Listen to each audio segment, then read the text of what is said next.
Përshëndetje, sesioni sot është shumë i veçantë, sepse unë kam të ftuara dy motra binjake, të cilat janë Dea dhe Eva Çutra. Faleminderit për ftesën. Faleminderit që na mikpritët.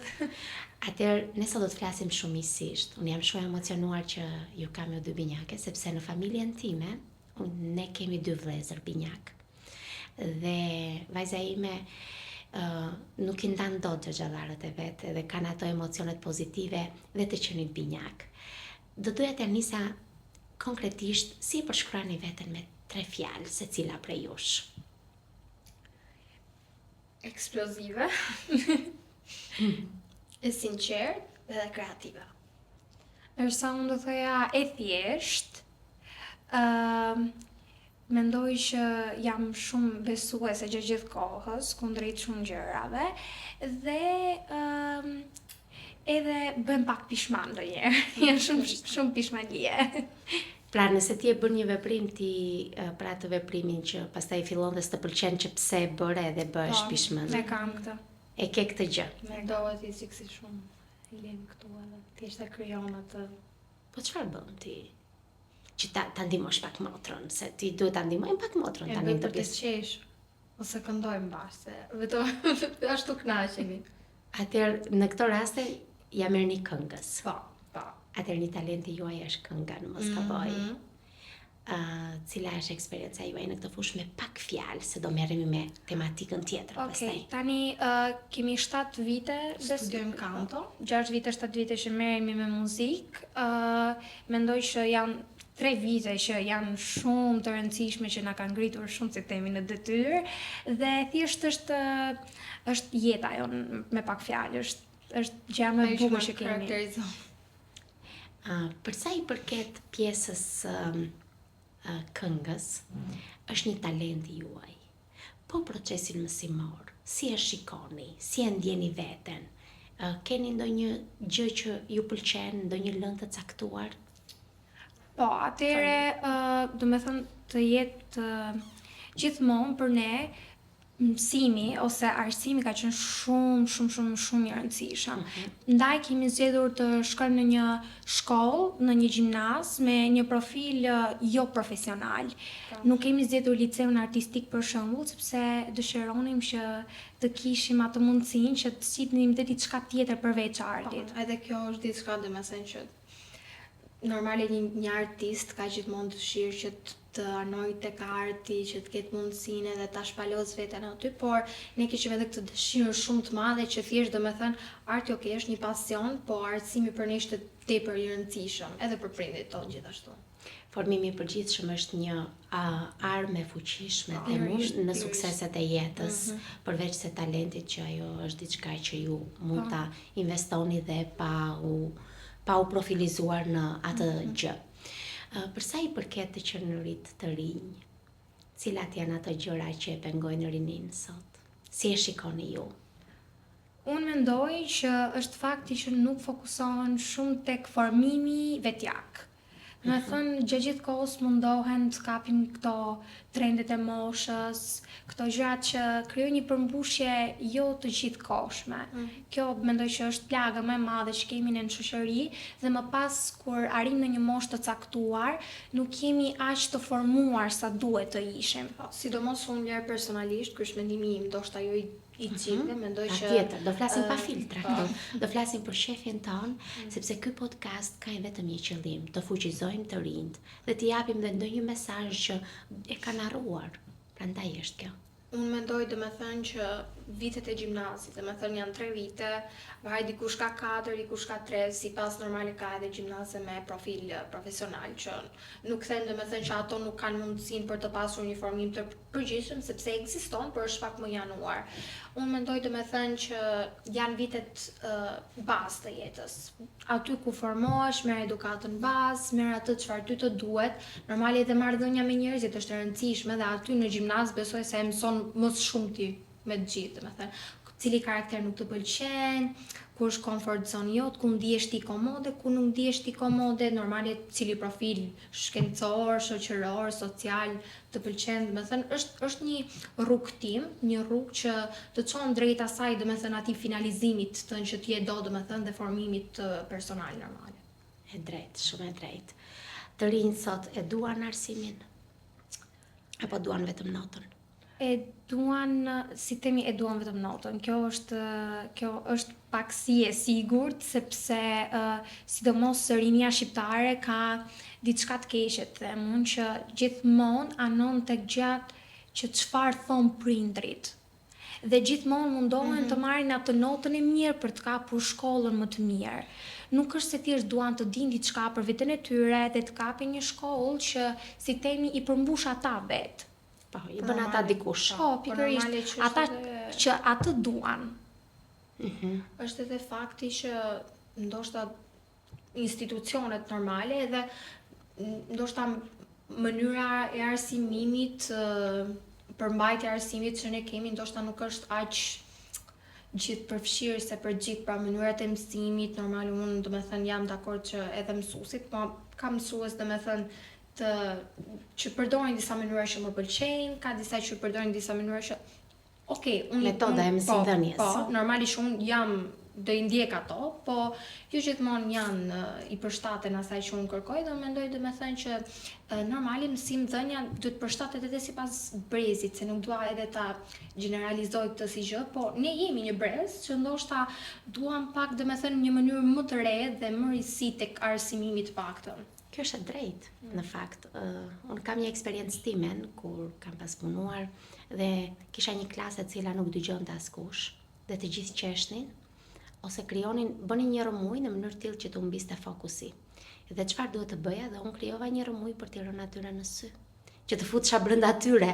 Pra, duhet gjetur mënyra dhe metoda për t'i bërë këta që të rinj, të cilët të duhan pafund, që të arsimohen më së miri për atë që duan ata vetë të bëjnë. Sidomos ne që jemi brez i trazuar, se jemi brez i trazirave, kjo është e sigurt. Të lutem shumë, brez i trazuar ishte një perl për sot. E vlerësoj shumë. Si nuk duhet ta marrin personale këtë, si domethënë secili normale ka opinionin e vet, po edhe unë mendoj që kjo kritik nuk duhet merret personale në gjërat. Tani, unë mendoj që nuk duhet merret personale, sepse edhe karriera normale është diçka që vazhdon drejt zhvillimit dhe kohët ndryshojnë dhe ne duhet të jemi domethënë gjithmonë edhe vetë të kemi këtë pasionin të shohim risit, edhe të përshtatemi këtyre risive. Pra unë nuk mendoj që kjo duhet shihet si diçka negative. Kjo duhet shihet si diçka që ato mësuesit, por normale edhe prindrit, se janë shumë të rëndësishëm edhe duhet i përmendim. Këtu duhet ta shohin si risi, domethënë që është një punë që ti e zhvillon sipas kohës, sipas ngjyrave të çdo nxënësit. Po, edhe situatës aktuale. Edhe situatës aktuale, çdo lloj zhvillimi duhet jetë i pranueshëm. Çfarë do t'i thoshit mamit dhe babit ju? Nga një kritik të vogël. Po. Kritika pak e vogël për tani marrëdhëniet më të mira me mamin me babin. Ne kemi gjan ata e din këtë gjë. Këtë e din. Po një gjë kështu që do t'i thonit. Kritika, unë mendoj që jo. Nga një anë nuk kam kritika, domethënë nga ana e arsimit për prindrit e mi, se janë shumë kritik që ti të mërzit. Mua më ka pas mërzit shumë mami, për shembull, që më thoshte, mësoj historinë. Po, asnjëherë s'jam mësova. Një kritikë e vogël është fakti që duan që të jemi të mira në çdo gjë. Kjo është domethënë duke qenë se perfekte. Po, jo perfekte, po domethënë duan të jemi të pjesën, domethënë momenti që ti duhet të jesh në profilin shoqëror, që ne kemi pak dhunti, domethënë që kemi anojmë më shumë nga profili shoqëror, ne kemi qenë edhe të detyruar në thojza se edhe kemi qef fizika është lënda që unë se duroj dot. Të mësojnë matematikën? Jo, matematika dhe matematika është okej, fizika. Okej. Po marrëdhënie me teknologjinë si keni ju? Unë jo mirë. Unë shoh telefonin, gjërat kështu me ngjyra, këto i kuptoj deri diku, këto gjërat cute të bukura, jo po trendy, jo po këto. Deri aty jam, pastaj kur futem tek tiku nuk e kam shumë të dhënë kështu si. Nuk e kam qef. Po edhe unë edhe tek këto aplikacionet nuk di shumë.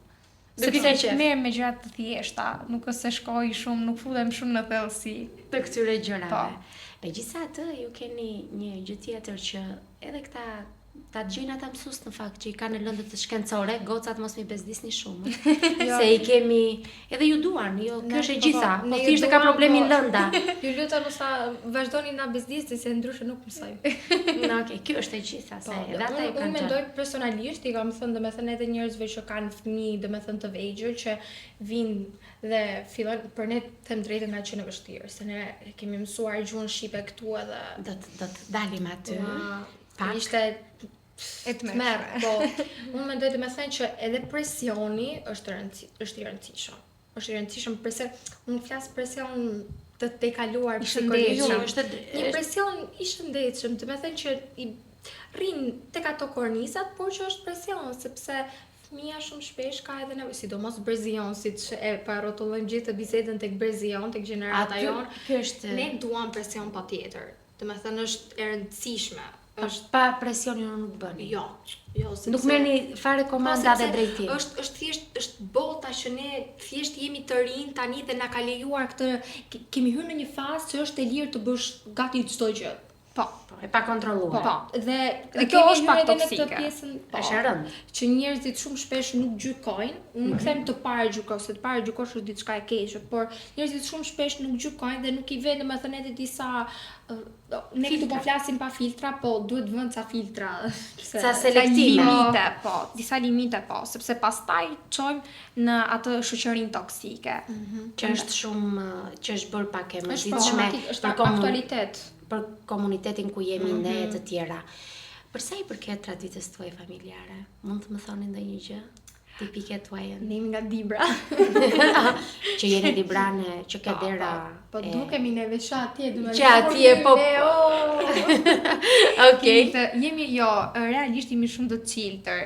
Paktën në familje, domethënë kemi këtë nuk është se jemi shumë të turpshëm, po edhe diçka tjetër që e kemi është që jemi të paktën në familjen time, nuk është se jemi aq shqiptar, domethënë kemi edhe pak atë edukatën europiane. Më ka pëlqyer se Po, prindrit në e mi, cilin domethënë, vend? diçka Në që Itali, në aty kemi Në pas Itali. ndenjër. Tek vendi i rilindjes, madje aty ku lindi një nga qytetet më të bukura rilinda se Firenzen. Sa bukur. Qyteti Si ka Kartolin. si ka qenë eksperienca aty e familjes tuaj dhe juaj? Sa e bukur. Domethënë për mamin dhe babin besoj se ka qenë pak më ndryshe, sepse je një emigrant, je një i huaj në syt e vendasve, po për ne të dyja që kemi lindur atje ka qenë një eksperiencë magjike. Domethënë atë jam për mendimin tim, akoma vazhdoj të mbaj mend si vitet më të bukura të jetës time. Unë e bisedoj këtë gjë me mamin, se normali ne diskutojmë, edhe është shumë ndryshëm ai përfytyrimi i atyre viteve. Mami normale ka më shumë vite ka jetuar atje se unë, domethënë mami im ka bërë 12-13 vite që ka jetuar në Itali edhe normale ajo nuk ka qenë vendese edhe pse mami me ka mësuar gjuhën këtu dhe pastaj ka shkuar atje, që tregon që ajo e ka dashur këtë ndryshim në jetën e saj ka pas edhe ëndër që dali dhe të çojë diçka më ndryshe, se tani ta pranojmë, ne nuk kemi një vend aq i bukur sa Italia, domethënë, se është edhe me standardet e jetesës. Se kjo është një ndër pikat kryesore. Edhe e ka pas gjithmonë qef këtë, po gjithmonë është ai ndryshimi i përfytyrimit të jetës, domethënë ne kemi përfytyruar si diçka të bukur, ne kemi kaluar vitet domethënë aty që jemi kënaqur më shumë, ndërsa mami ka përfytyruar ndoshta edhe këtë, si ta shpjegoj, nuk dua ta them diskriminim, po një lloj diskriminimi, racizëm ndoshta deri diku. Është edhe andaj. Po, është një kulturë që ne e dim të gjë. Është në çdo vend. Atëra është Shqipëria ka të theksuar. E ka theksuar? Në fakt më ka thënë para disa kohësh edhe një mikesha ime e cila arrin në Gjermani që edhe atje ndodhte e njëjta gjë. A është Shqipëria një vend i jetueshëm? Po, është, Është, por me bagazhin e duhur. Domethënë për mendimin tim duhet të kesh një lloj farbaze që të jetosh mirë në Shqipëri, pa vuajtur. Mund të shkosh të formohesh diku jashtë shtetit akoma më mirë, se sa domethënë ti kapësh të gjitha mundësitë që ato kanë, që janë pak të ndryshme nga këto që kemi ne këtu tani, por është një vend i jetueshëm me bagazhin e duhur. Pra duhet të kesh një arsim të caktuar, që të kesh dhe një mbështetje ekonomike.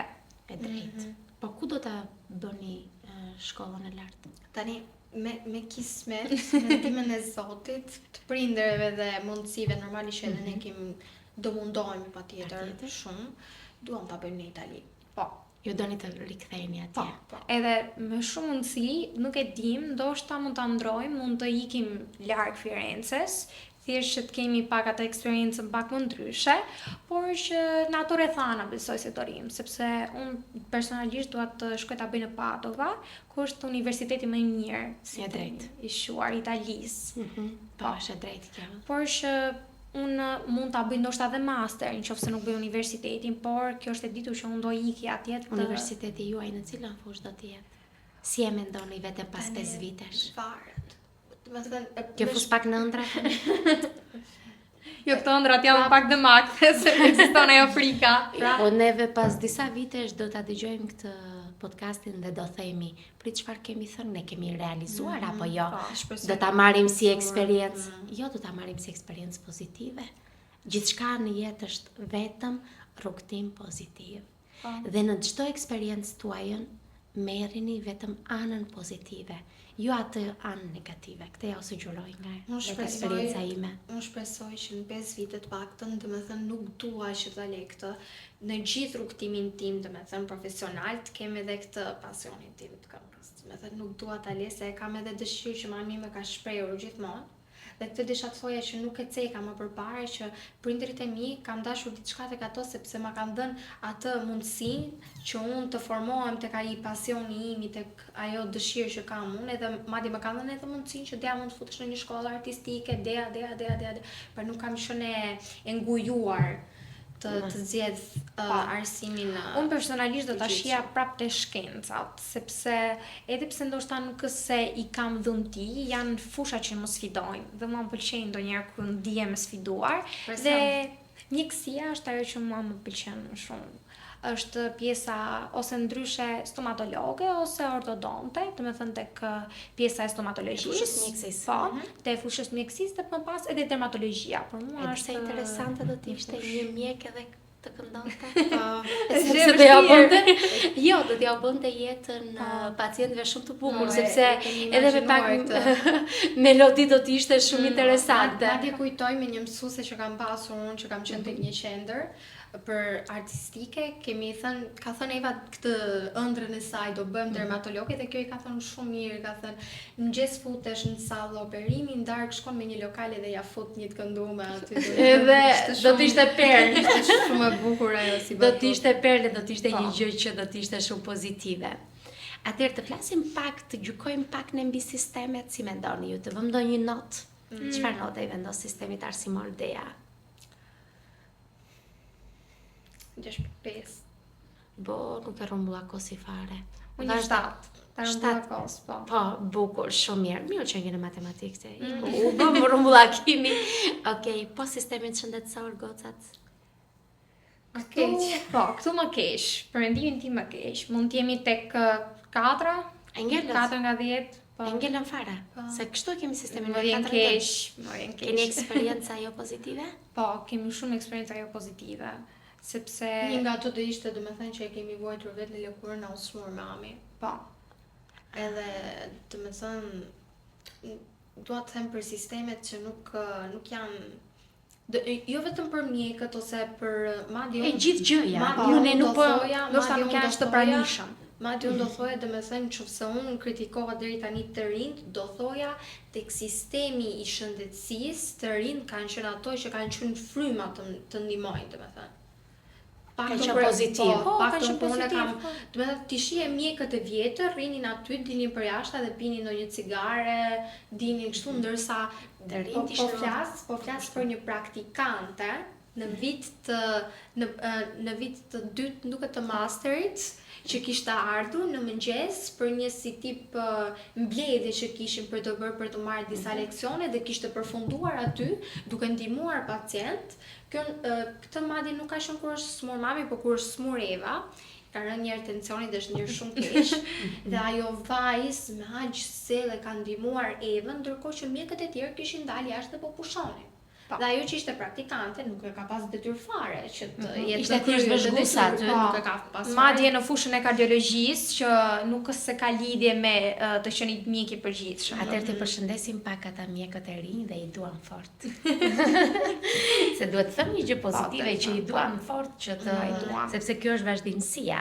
Jo, sepse ata janë njerëzit që ndoshta duan t'i shtypin këto sistemet që si themi ndoshta dhe Ndihen vetë të bullizuar. po patjetër të shtypin këtë sistemin që i detyron ndonjëherë dhe të jenë ignorant në një lloj farë mënyre. Ata që gjithkohës duan të bëjnë diçka më shumë për të mësuar diçka më shumë. Patjetër, duam Kemi të edhe marrim ka këta profesionin. njerëz. Po. Patjetër. Për sa i përket sistemit të drejtësisë, kush mbizotron në Shqipëri, forti apo i dobti? Tani ne kemi thënë se ka thënë edhe qeveria vetë që i ka dalë fare në dorë sistemi i drejtësisë, apo jo?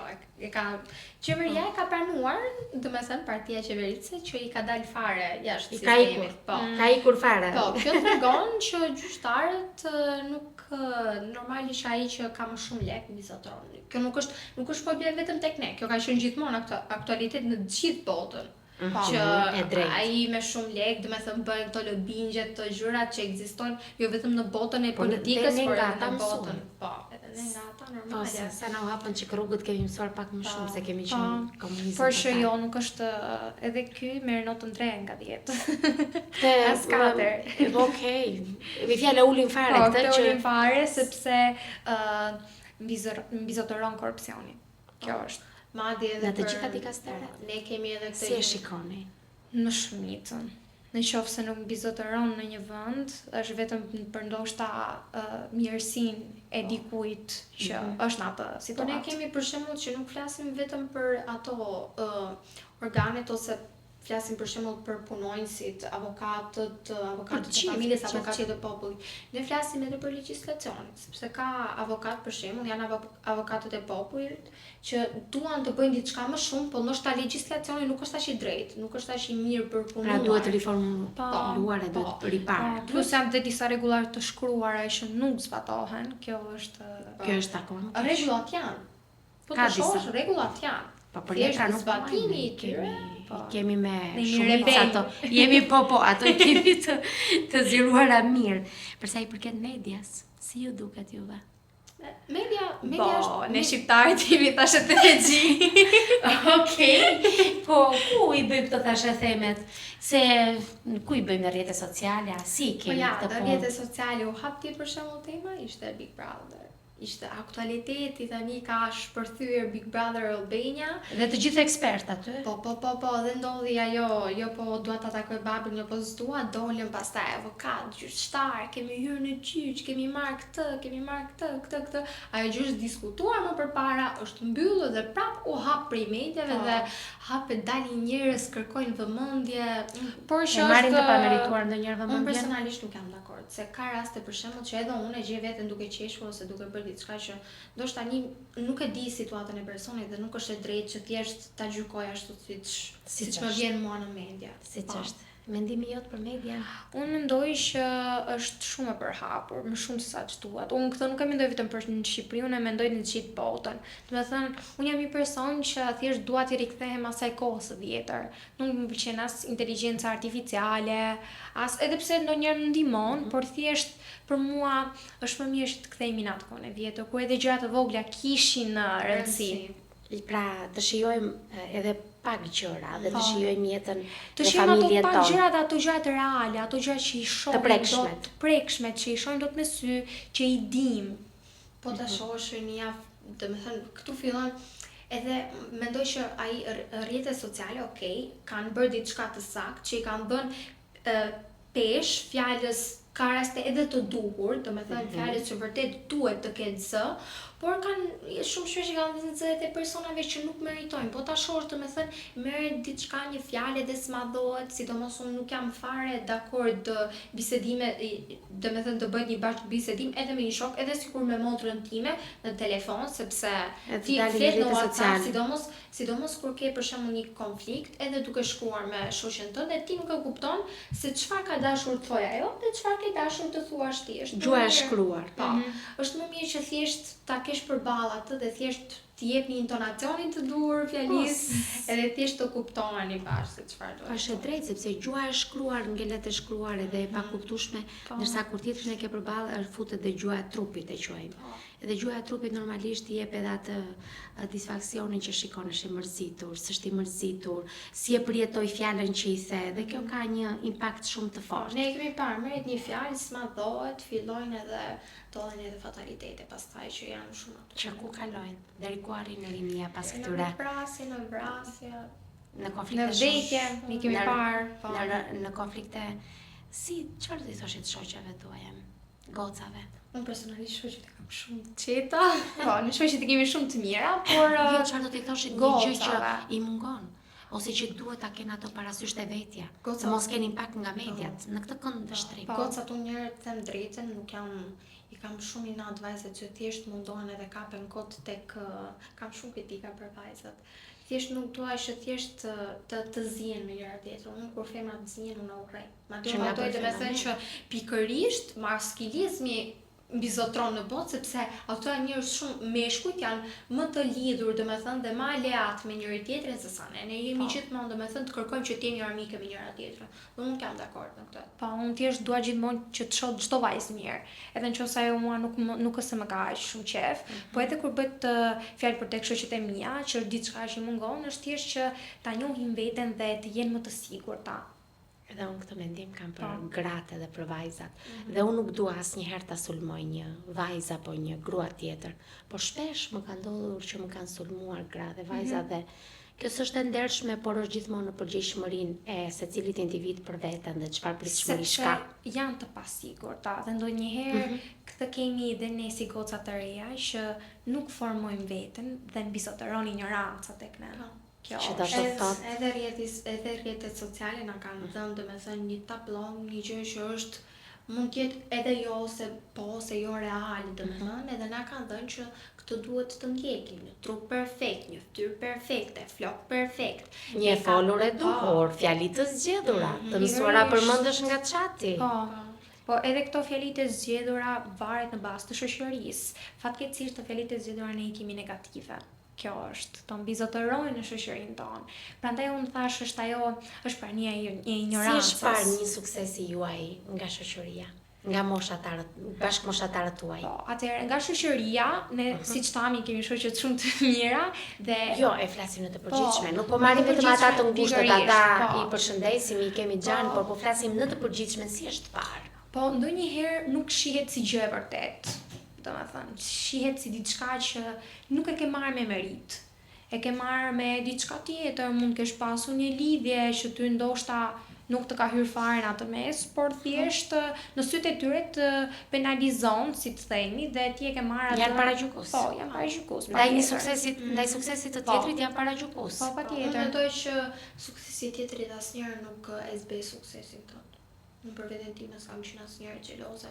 Madje mami im më thot, mamin e kam kështu shumë inkurajuese edhe në këto morale virtytet e mira, që gjithmonë më thot që në momentin që ndoshta edhe unë e kam parë se ka raste që bëhet padrejtësi, okay, ne e themi domethënë, ka raste që po bëhet.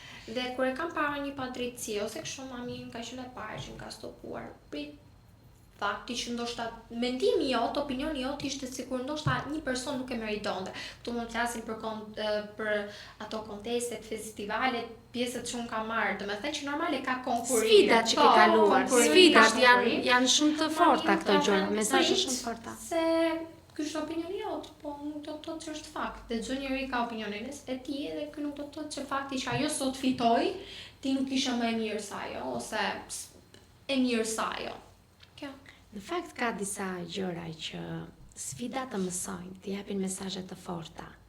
Ndonjëherë ndihemi edhe keq kur na ndodh që nuk e kalova këtë, u bë padrejtësi. Por a jeni ndonjëherë që e pranojnë vetë padrejtësinë? Rinja e pranon vetë padrejtësinë? Jo, kush e njëri. A ti çfarë kam bërë një herë një grupi për të parë sa do reagonin? I thash që në orën kaq do të shifemi në filan vend. Dhe doja që të reagonin, sepse i shikoja shumë të përgjumur, i shikoja të përhumbur në fakt. E thash, kështu si bëjnë me njëri tjetrin për ato atërmbetje, kisha dëshirë të më ktheheshin mua. Dhe ata shkuan aty dhe unë që i them që s'ka mundësi të vi dhe nuk do bëhet projekti juaj. Një përgjigje fatale do t'ishte për mua që të kam punuar aq shumë dhe të vi momenti që të marrë këtë përgjigje dhe po prisja një reagim dhe thash tani do fillojnë mesazhet. Do fillojnë të më shajnë, do fillojnë të më kritikojnë dhe këtë doja unë, nuk e morra atë që doja. Dhe ishte përgjigja, o sa mirë që e mbyllëm me kaq. Nuk e kuptova që gjitha të punë të bërë ky grup rinor, gjitha të sakrificë, edhe sot i bëj pyetje vetes pse nuk reaguan, apo reagon rinia sa duhet. Jo, sepse në një anë nuk janë aq të interesuar dhe në një anë janë dhe të friksuar. Këto janë dy anët e medaljes, janë shpeshherë rinia ka këtë gjën që nuk është interesuar në gjërat e tuhura. Kjo është. Merremi me gjëra koti, me ato gjërat që nuk na japin asgjë dhe plusimi dhe të friksuar.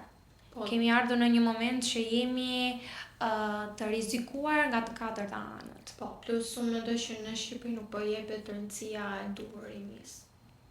Dhe nëse ti jep mundësi një grupi të caktuar që ndoshta të shpalos veten, ai do fokusohet më shumë tek ajo çfarë mundësinë që ti i ke dhënë dhe nuk do fokusohet as shumë te diçka që kemi marrë këto rrugët banale edhe vulgare që ndoshta këto janë derivimi i asaj vëmendjes që ne nuk na është dhënë që ne e meritonim. Domethënë, unë mendoj që rinia nuk duhet të futet aty dhe të jepet rëndësia vetëm në momenti që brezi para nesh e sheh që nuk bën dot asgjë dhe tani thot o rinia. Nuk jemi neve, domethënë, sepse ka shumë gjëra që ne nuk i kemi zgjedhur dhe i ka zgjedhur na kanë rënë. Ne na rënë në dorë dhe tani ne duhet bëjmë diçka patjetër për këto. Dhe ndonjëherë kur kemi bërë nuk na është vlerësuar dhe thjesht prandaj nuk mundohemi. Kjo është e gjitha. Edhe unë këtu doja të dilja, edhe unë këtë vlerësova.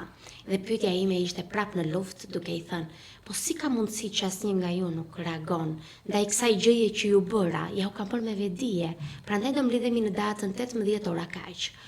Dhe kjo përgjigje ishte, po sepse ne tham edhe kjo ishte një gënjeshtër. Pra nuk e përjetuam keq, sepse jemi mësuar të përjetojmë gënjeshtrat dhe të mos jemi okay, ose të mos jemi të mbështetur. Prandaj kam përshtypjen ka humbur vetbesimi? Ka humbur vetbesimi dhe nuk kemi as mbështetje, sepse gjërat fatkeqësisht në këtë moment nuk janë në duart tona.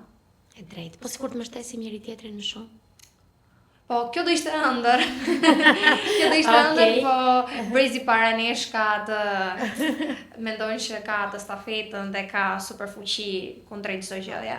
Nëse është e vërtet, kjo se nuk i lëm në kollaj. Po mirë, besoj se me këto energji që kemi ne dhe që shikoj unë në këto ditë për ditë, them se do bëhet në një gjë e bukur. Shpresoj që të hiqet ai miti që shqiptarët nuk bashkohen dot me njëri tjetrin.